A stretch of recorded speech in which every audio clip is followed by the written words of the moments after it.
Howdy pals, it's Sassy Cassie, and welcome back to another reaction video of Naruto Shippuden.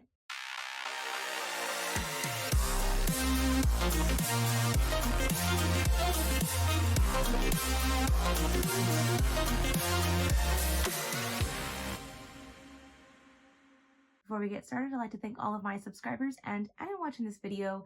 Thank you so much for watching and continuing to follow me on this crazy shinobi journey.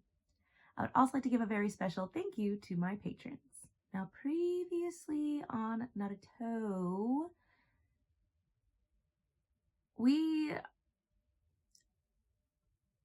the best way I could describe it is that Naruto and Obito are having like this connection through the chakra, which we have seen explored a little bit here and there throughout the series. And essentially, Obito is kind of like, why are you showing me these things? And Naruto's essentially like, I'm not really showing you these things. These are just things that are like in your heart, and kind of like seeing how their paths are very similar. And had he made different choices, he could be in a similar position that Naruto is in. And instead, he's just like, nothing matters, the world, I'm against the world type of situation. And seeing all of Naruto's comrades behind him and then looking behind himself and not seeing anybody is also extremely powerful. But also, again, most of the episode was just kind of like how Obito could have been like different, how his path could have been different. So I'm not really sure where we're going to go from here because, you know, Naruto is pulling on everyone is helping in this giant game of tug of war, which just takes me back to field day, pulling on the chakras of the other tailed beasts that are like inside Obito. And I'm not sure if they're going to be able to do it, or is Madara going to get there and make it complicated, because that just seems likely, because even though it does feel we are really reaching the end here, but also there's still so much left to go. So unsure, unclear. So yeah, I'm excited to get on to the next episode and see where we go. So let's get into it. But the truth is, you wanted to be Hokage just like me. It could have even ended up being the case. I always love a good dramatic gasp. Since becoming Hokage has always been my dream. I threw away the past and my naive self. Don't say! Then tell me why I'm able to see this. Yeah. You can hide behind a mask, but it's pointless. I do think that's also really powerful imagery, thinking about like how he has always worn a mask and just been like anybody and everybody, like, you know? And the rest of that thought was that Naruto saying you hide behind a mask, which is, again, so powerful, so symbolic. I've merged with Ten Tails, and I have transcended and attained enlightenment. I am no longer human.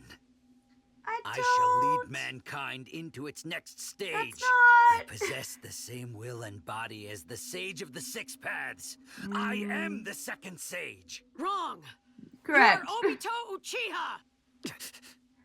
When our chakra... Yeah, just because you merge with the Ten Tails, just because you're a Jinchuriki now does not make you not yourself.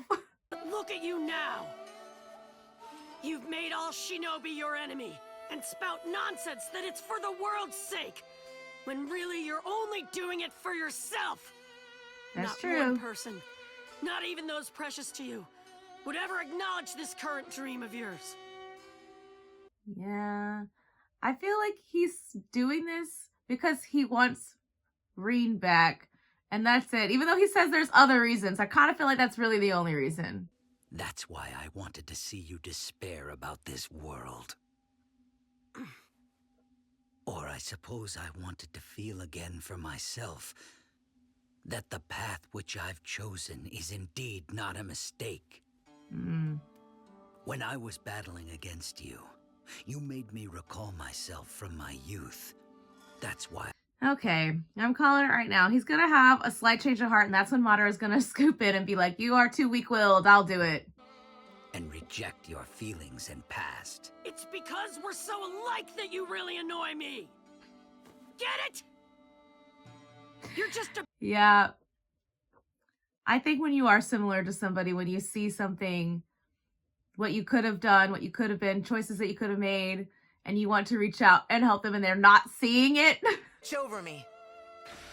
Cause I'm gonna wear the Uchiha crest. And become Hokage.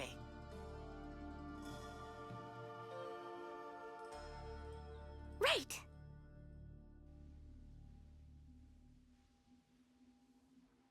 Yeah. Think about what would Reen want? Not this. There's no need to voluntarily walk a rugged path whose destination isn't even clear, and step over comrades' corpses. So any person who's sensible would choose a shortcut with a fixed outcome. That's your problem right there. Shortcut. There are no shortcuts in life.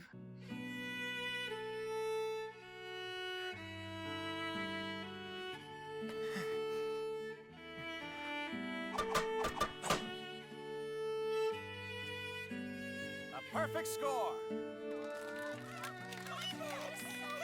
Wow. Brings back memories. Not of them, but of Sasuke, Naruto, and Sakura.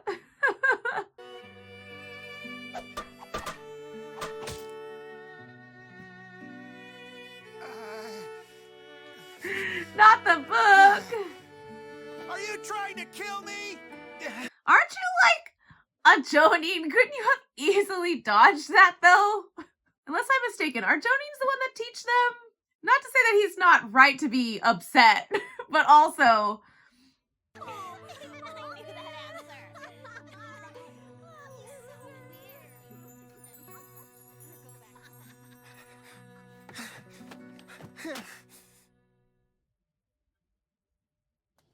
I am a little surprised that we're actually getting full-on backstory here.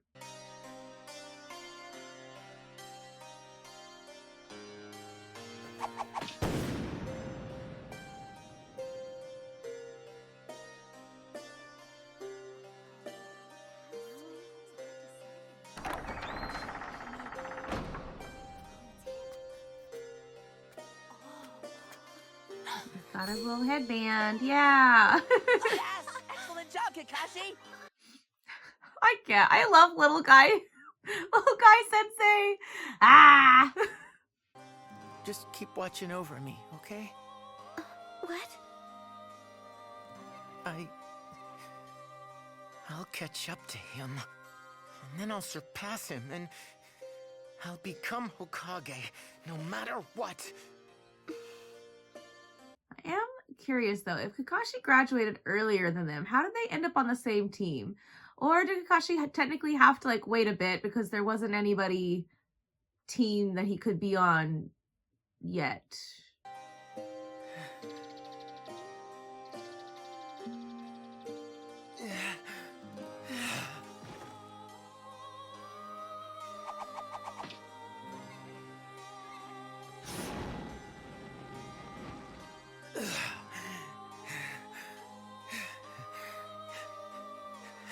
This famous little pool, this little pond where they always gotta be doing their fireball jutsus over. Ah, so this is where you ran off to, huh? I had no idea where you went. Oh, no, sorry about that. Got something for you. Here. Yeah, see, he passed. He's the orphan son of Sakumo Hatake, the White Fang of the Leaf. Is there some kind of issue with him? Kakashi's an extremely talented shinobi. However, he can be much too fussy about sticking to the rules, and on top of that, he also frequently clashes with his superiors and his teammates. He may excel in technique, but as a person, I'm afraid he has much to learn. And that's why. Cut it out, all right? Mr. Genzo is tired of waiting, so hurry and line up. All right. There. Now Oh look no! Come on, it's a commemorative photo. Look at the camera. That's so funny. He's like, nope, you're gonna look. He already had that parent energy going. I don't know about you guys, but when I was younger and we had to take photos, my mom was like, you will continue to smile and look at the camera until we're done, which sounds really harsh, but like, I feel like whenever I have to take photos for like work stuff and it's taking a long time and everyone's like, oh my gosh, I can't do this. And I'm like, guys, it'll be okay. You know, taught me a very valuable life lesson.